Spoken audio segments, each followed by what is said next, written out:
Hello, my name is Kelly Bluen. I am a certified Zentangle teacher. Welcome to day 15 of the Inktober challenge called A Fragment of Your Imagination. In this challenge, 7 Forests, 5 Rivers has come up with 31 fragments for us to try. I highly recommend you visiting them on their social media platforms or on their website. And they have a beautiful pamphlet showing what fragments and reticula are and links to all 31 prompts. So I recommend you getting that. Now I am doing mine on this grid that I created, and it's a 3-page document with all of the squares pre-drawn in, and then the reticula, or the network of shapes, is already on there as well. And for me, this is just going to be a great way to, I'm going to cut them out and put them together in this nice little handheld booklet that I can then add to my bag of pens and tiles and take with me wherever I go. So that's what I wanted to do. Many people are doing this on larger, beautiful pieces of paper. They're doing them on tiles. There's so many wonderful ideas. If you would like this grid, it is available in the descriptions of this video. You can download it. I printed mine just on regular cardstock so that it would be a little bit sturdier. Okay, let's see what we have today, January 15th. It says, inspired by Betweed from Zentangle Incorporated, it literally nestles into this triangle. So that is Betweed, and if some of you have been doing Zentangle for a while, you have seen it before, okay? So I'm going to grab a piece of scrap paper so we can practice a little bit before we put it on our tile. So Betweed is one of these that is, it looks so magical and complicated, and it's actually quite simple.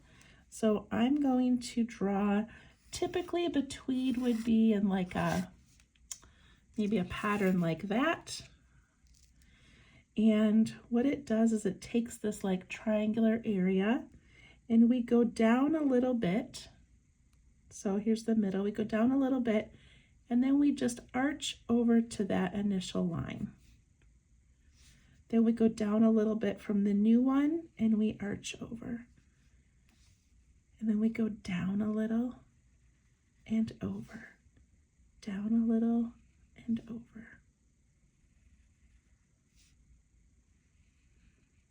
So it's this back and forth, filling in this space.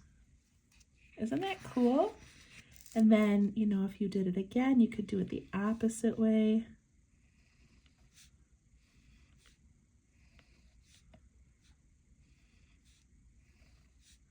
I say opposite, but I just started it, you know, in a different direction. It could also be done with more of a curved line, so it could be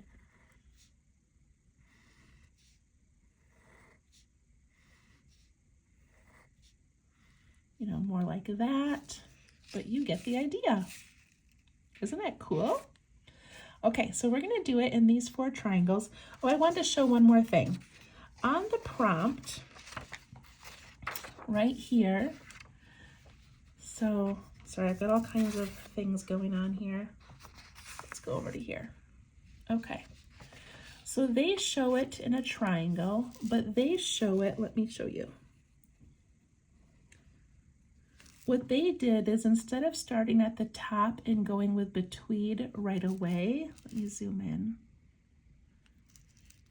they added this little curvy thing on each side. I think it looks like a Hershey kiss when you do that. So they did that.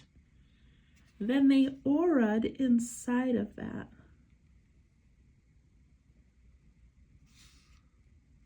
And then they began Betweed. Okay, so I'm showing you that because when I do Betweed, it's going to look a little bit different than this. So I don't want you to be confused like I was. So you just have to know they put some stuff in there first and then did the betweed in the middle. Okay, let's begin. So we're going to do this bottom one first, and we're just going to do your traditional betweed. So it's already got a beautiful triangle there. We're going to go to the center, and we're going to go down just a little bit, and then I'm going to give a slight curve, and I'm going to connect to that line. Now it could just go straight, but I kind of like the little bit of curve. And now I go down a little bit from this new line, and I curve into that one. And then I curve into this one.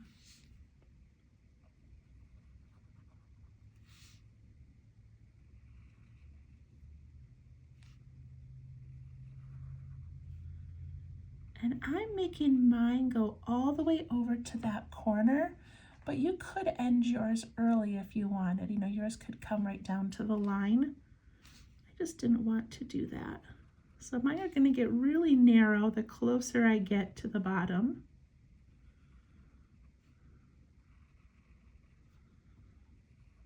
And now mine are going more straight than curved, and that's okay.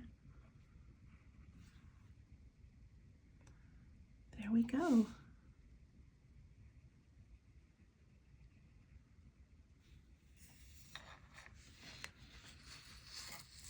All right, I'm going to turn it this way so that I'm on this little side over here.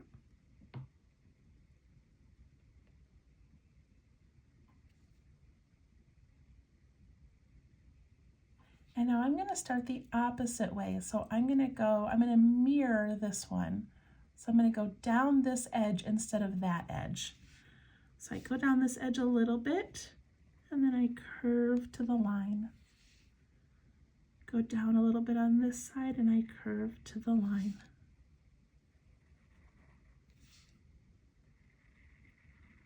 And I'm not counting how many lines I have in each section because I'm not really worried about them being even. Just enjoying this beautiful pattern that's created by simply using lines. I mean, all of our patterns are using lines, right? But I just mean using these very simple lines. Now look at that cool like meta pattern that's been created. It's almost like when you have a deck of cards and you put the cards together when you shuffle and they all kind of line up like that. That looks pretty neat. Okay, I'm gonna go this way. I'm gonna do this one. And now I want to mirror this one as well. So I'm going to start right where that one ended. And I'm gonna come this way. See, I'm kind of making that little diamond pattern there. And then the opposite way.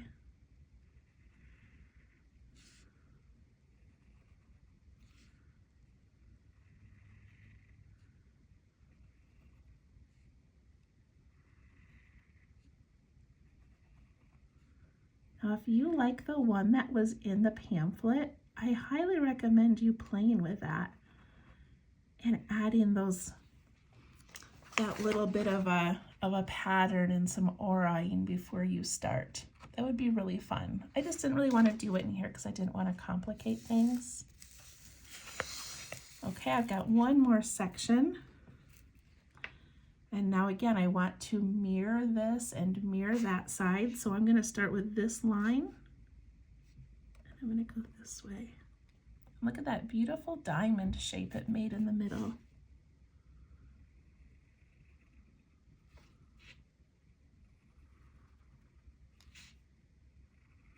Like I said, mine start out with a curve and then they end up being really straight at the end.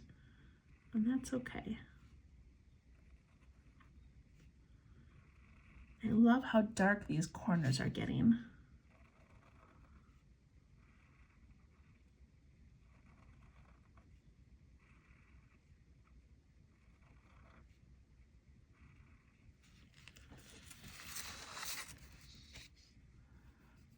There we go.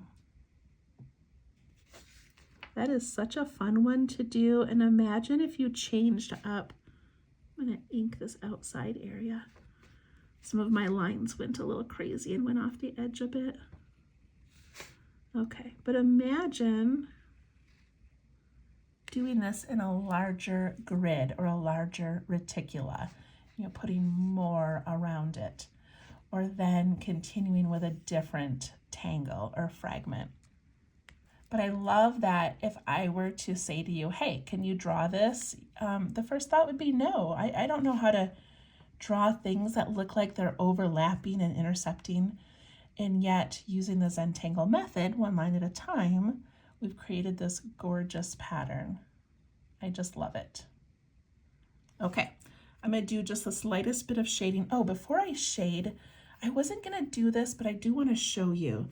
When Rick Roberts and Maria Thomas, the founders of Zentangle and the creators of this particular pattern, when they make Betweed, see if I can zoom in a little more, they put in the tiniest detail. So where this first line connects over here, they put a little tiny bit of thickening, like a shadow. And they do it right here and here, wherever those connect. It's so small, but it adds a lot. So I'm going to do a few of them. I'm not going to go all the way down because it gets too intricate, but I did want to show you that.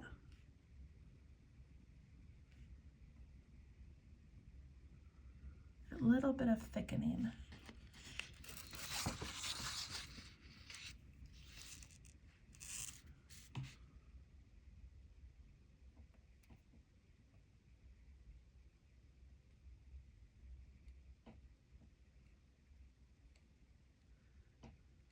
I'm forgetting to do both sides, I think.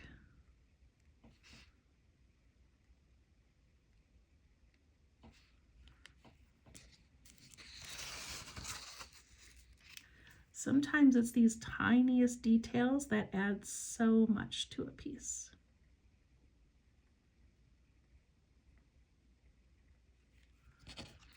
Okay.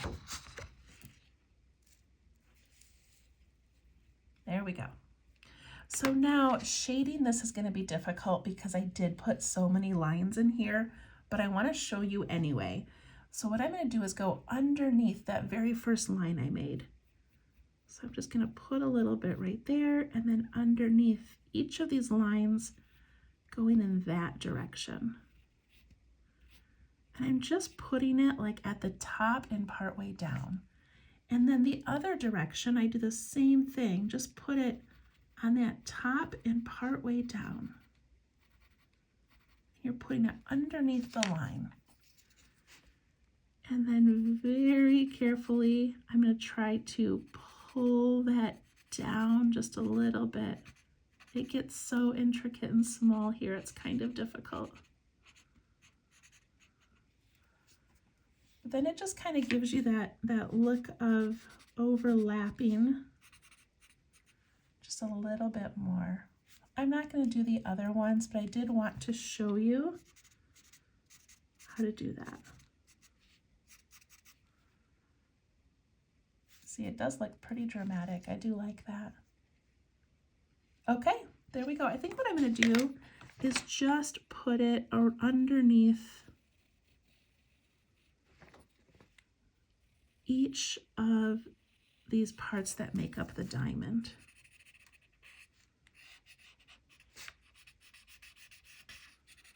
And it kind of makes that diamond pop up. We also could put it on the inside edge, and that just makes it look like it's tucking down underneath the border. So that's what I'm going to do. That inside edge and then the outside of that diamond area. I can't just not shade, you guys.